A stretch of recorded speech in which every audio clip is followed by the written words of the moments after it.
Welcome to The Explainer. Today, we're breaking down the ultimate business blueprint. We are tracing a story of immense ambition, unparalleled scale, and billions of French fries. We're going to break down exactly how a humble local restaurant evolved into the absolute biggest fast food empire in the world. So get ready for a fascinating ride right into the mechanics of global success. Okay, let's dive into this. How exactly did a single, solitary burger stand transform into a global fast food empire making billions upon billions of dollars? It's really the central suspense of modern business history, right? It wasn't magic, and it definitely wasn't an accident. It was the result of a highly replicable, incredibly efficient system that literally changed how the entire world eats.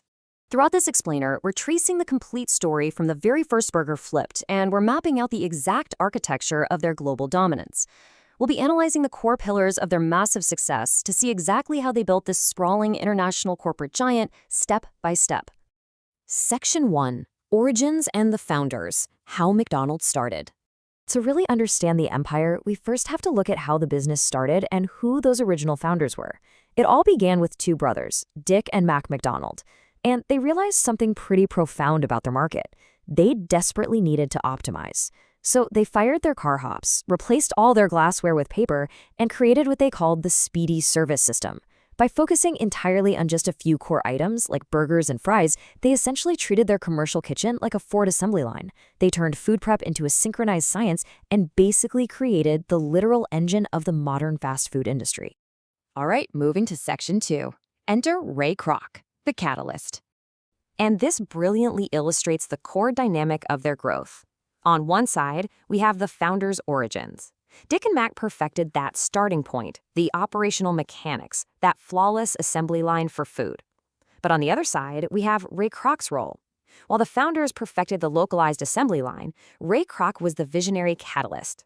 He didn't just look at it and see a burger joint. He saw a perfectly replicable real estate and franchising machine that could be copy-pasted onto literally every single corner in America.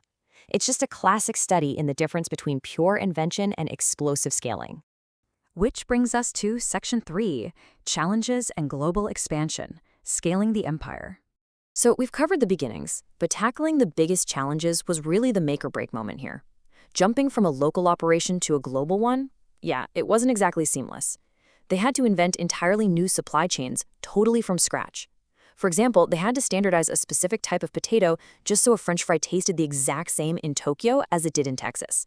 It was only by rigorously overcoming these massive operational obstacles that they created the necessary stepping stones to reach their ultimate expansion around the world.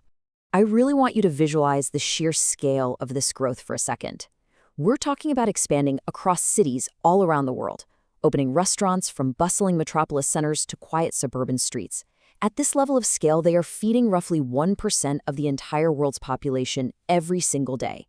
Maintaining a uniform, totally predictable experience across that massive geographical footprint is honestly a logistical miracle.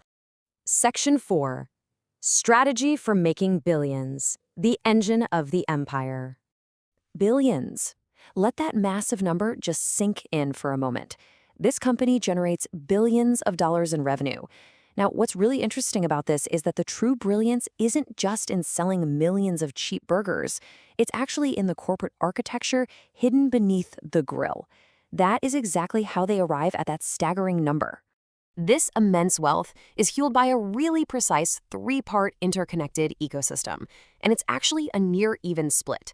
Roughly 33% comes from the ruthless efficiency of their factory production. Another 33% comes directly from the localized restaurant sales. But then, a massive final 34% comes from a genius real estate business strategy where the corporation actually owns the land beneath the franchises. All three of these pieces absolutely must work together flawlessly to produce those financial charts.